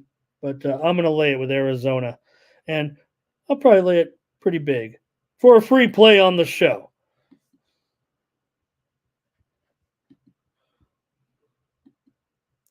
So I don't know. I don't want to discuss unit sizes. It's not a premium, but it's a, I'm playing a favorite and I might be playing a little bit strong, just not premium strong. Here's Angels over for Dave. Padres first five for Darren. For the Padres in the first five. Oh, wrong game. Padres first five for Darren, though, still stands. Just missed it. Sorry, Darren, I missed it. Here's Ron, I believe, on the over in this one. Okay. And Twisted, is your name Twisted on X? Because I looked through both of the accounts that I'm showing here, and I did not see that name. Maybe it's a different name. Maybe I look for your avatar. Okay. Angels team total over, Mike on the Padres. And thank you. Anybody wants to reach out, I'll be your friend. You guys are the closest things to friends I've got. And Perlo, we'll talk about that other game, but I just want to put that up there. He doesn't trust my Padres. Am I breaking up? I feel like I'm breaking up. Here's under for Impala. I'll take the Diamondbacks and I'll lay it.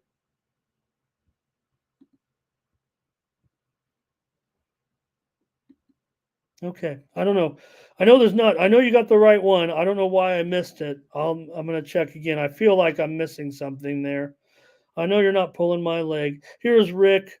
He wants the Mariners back in that other game. Rick's behind us, but just want to shout him out when he gets to this point. Last game, or last one, right? No, we got the Dodger game, don't forget. We got the Astros here going up against the Giants with Ronel Blanco going up against Jordan Hicks in this one. Man, Hicks, 4.26 ERA in his last four starts. He's been giving it up a little bit after such a great start. Still a 2.82 ERA this season for Hicks. Giants have gone over in 5 of Hicks's last 6 starts, and they've gone over in 17 of their last 26 games. Giants have won 4 of 5. They had the walk-off win last night. Houston just 13-19 on the road, but they're a slight favorite here because, well, Ronel Blanco maybe, but just a 4.86 ERA in his last 3 starts. Blanco's gone over in 8 straight. So between these two pitchers, they've gone over. Blanco over in 8 straight, Hicks over in 5 of his last 6. Houston has gone under in 14 of their last 18. And if you look at these, Hicks has gone, I believe, under for the most part this season, but just of late, more overs. Let's see if I get that there, but let's get your comment. Oh man, nothing from you guys on this. So maybe am I still on the air? Am I on? All right, not much from the cappers. Maybe they're leaning Giants. I've seen a capper or two on both sides, so I don't really have anything to report there from my informal survey of professional cappers in this one.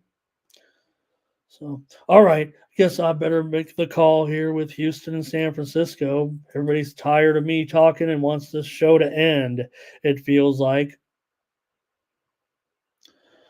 All right, give me the under in this one. I know these teams been going over or whatever, but last night ended up 4-3. We're in San Francisco here. I think these pitchers are okay. These starters certainly, maybe their numbers are up of late, but I've got one more under. Did I even take an over today? I don't know if I had one. I might be like 7-0 unders. Fernando's under. Terrell says dot going flippy.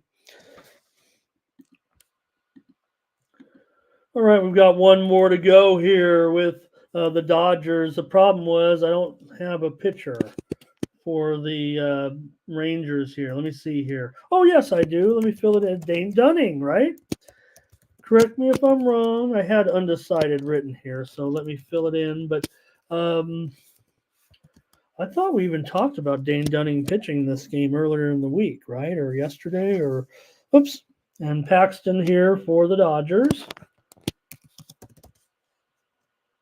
I don't know why I didn't have, probably just when I put the undecided, I just didn't put the Dodger pitcher in.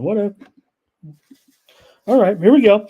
With the Dodgers and the Rangers here with Dane Dunning, a 4 ERA, 4.09 to be exact, ERA this season for Dunning. I want to look, though. let me start the preview, but I do want to look. Make sure.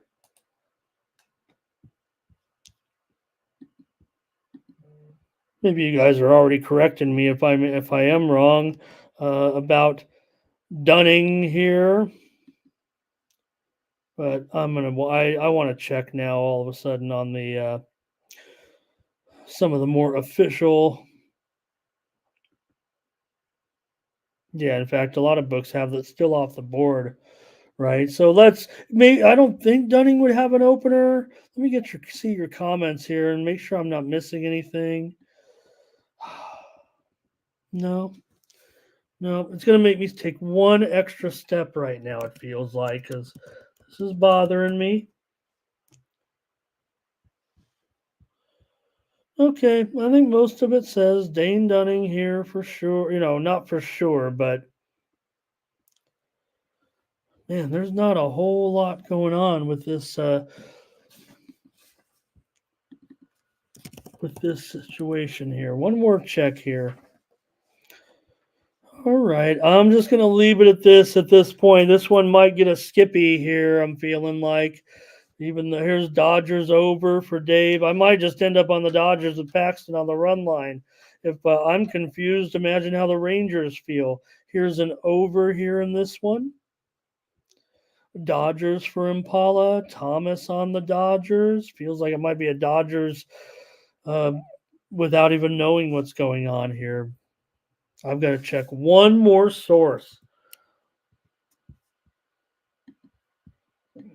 It feels like I got to check one more source here with the Rangers pitching situation today.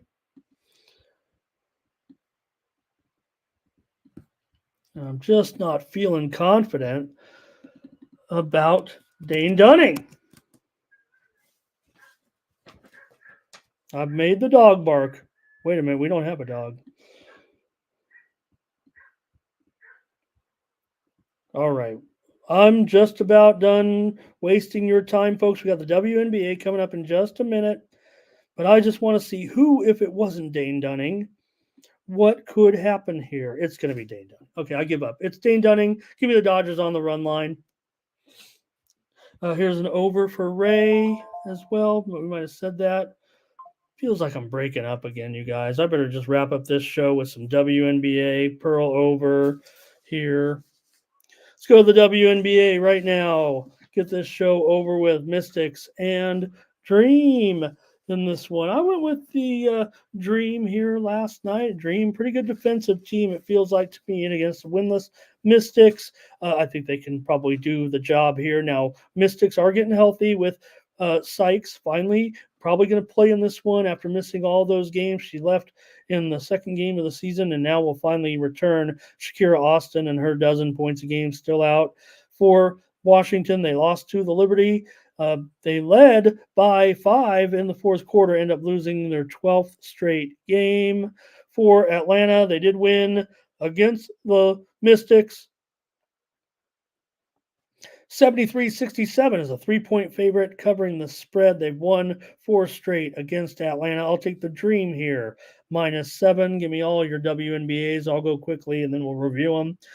Minnesota and Las Vegas. I'm going to take the Lynx. Las Vegas are missing 2 of the best players in the world from their starting lineup currently. They still have a bushel full of talented players that are going to make them a favorite in this game. But you have Jackie Young, Chelsea Gray, 2 all-stars here. I'm going to miss this game here. They're questionable. Let's be fair, but I'll take Minnesota. They've won 4 of 5. They have some of the hottest players in the league right now as well in Nafisa Collier and McBride. She just tied for the Diana Taurasi for the most 3-pointers in back-to-back games, 15.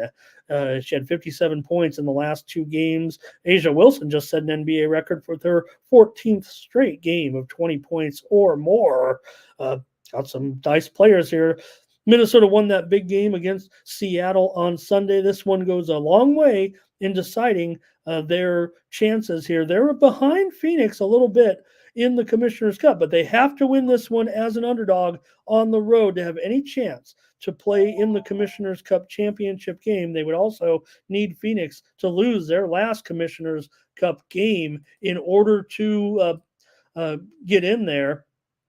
They will hold the let's see. If Phoenix loses, that'll put Minnesota ahead of them by a full game, so they will win. If they both end up at 4-1, Phoenix has the head-to-head. So Minnesota needs to win with a Phoenix loss to get that. I will take Minnesota to cover at least here in this one. Sparks and Storm. The Storm are favored by 10.5. They've had their 6-game winning streak snap when they lost to Minnesota in that big game here over the weekend. It was 83-64. Remember, we lost that one. We had the Storm in that one to go in there and play competitive, but the Lynx look great. LA's won 2 of the last 4, including 91-89 late in the season. The Sparks weren't playing that well. The Storm wasn't quite as good as they are right now, that's for sure. LA's won 2 straight, though, including a win over the Aces on Sunday. The Sparks trailed 14-0. Came all the way back and won 96-92. The Sparks scored 96 points. I've talked about the Sparks, rapid improvement here. I also said the same thing, though, last night about the Fever, but I think it's a little bit different here with the Sparks right now with their rookie Jackson. She just scored 16 points in that game. And, of course, the rim protector, Cameron Brink, she's also been doing a great job defensively. There's no doubt that's just not a talking point. I think that is proven. So give me LA here at plus 10.5. Seattle, they're still very, very live in the mix here a little bit for that. They own a win over Phoenix, but they have a loss against the Lynx. They're 2-1 in the Commissioner's Cup. Now, Minnesota has a big advantage if all those teams end up tied with the same record, because it could go down if they all end up tied and also in the head-to-head round robin. If it's a 3-way tie, it goes to point differential. Minnesota has a big advantage there. So Storm not quite in position like those other teams. They would need to win them, go 4-1, need a little bit of help, I believe, and they might need an actual decisive victory. This would be the one, but I'm going to take LA. But if they could get something along the lines of the best thing, obviously you want to win every game by 1,000,000, but the Storm know that if they have any chance, they probably want to run up the score as best they can. If they can, never know if you can run up the score. It's not that easy. Okay, few more here. That's it from you guys. Twisted's got his plays. Check them out for the WNBA. And Lewis Eisenhower, who I just followed on X, I think, today or yesterday. Shout out, Lewis. Always doing a great job. So, all right, that's it. Morning Steam, you guys. Thank you so much. Sorry I kept you so late. Sorry I kept talking. This is therapy for me. So join me for the next 25 years if they'll have me. Join me tomorrow for the Morning Steam, 9 a.m. Eastern, 6 Pacific. Check out the videos here on the Tony'sPicks.com YouTube channel. And don't forget, 6 p.m. Eastern, 3 p.m. Pacific. It's the drive-through. Tony T and the Pick Dogs crew go over all the primetime games, get you out of there before they start, get you the picks before they start, and join me in the chat. On the drive-through, I hang out there with the chat, and we have a lot of the group here that you see in our chat. We watch the show, kind of go over the picks, agree with the picks, disagree with the picks, give our pick, go with the chat play of the day. Don't forget, a lot of fun there. And, of course, our show picks. And I always, at the end of the show, look at the cappers' picks, and whichever one I have agreed on with my sheet, I type it in, and I say, I agree with so-and-so. So check it out. It's a lot of fun. 6 p.m. Eastern, 3 p.m. Pacific, the drive-through with the Pick Dogs crew on the Tony's Picks YouTube channel. Thanks to everybody here for joining me today, including Chris and Dave and Twisted, Thomas and Thomas and Perlo and Fernando and Rick and Darren and all the gang.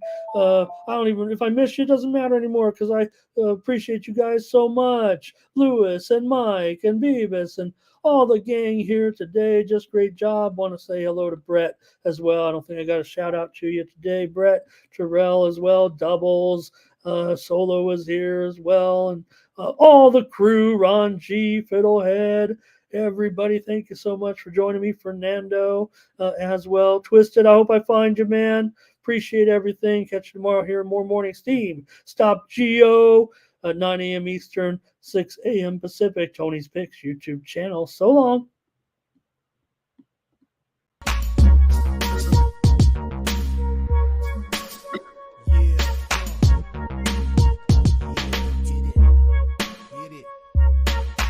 Can it be showing up with Tony T? Yes, Ramon SEO. To the double TV funnel and these bookies like 1, 2, 3. They tapping out and we cashing out. It's plain to see. The morning steam is the A-team, Mr. T. And I pity the fools who can't hang. Coming with real game is sort of a freight train. It's been reported bank rolls are easy to maintain. So get situated and listen to the picks. And it goes a little something like this.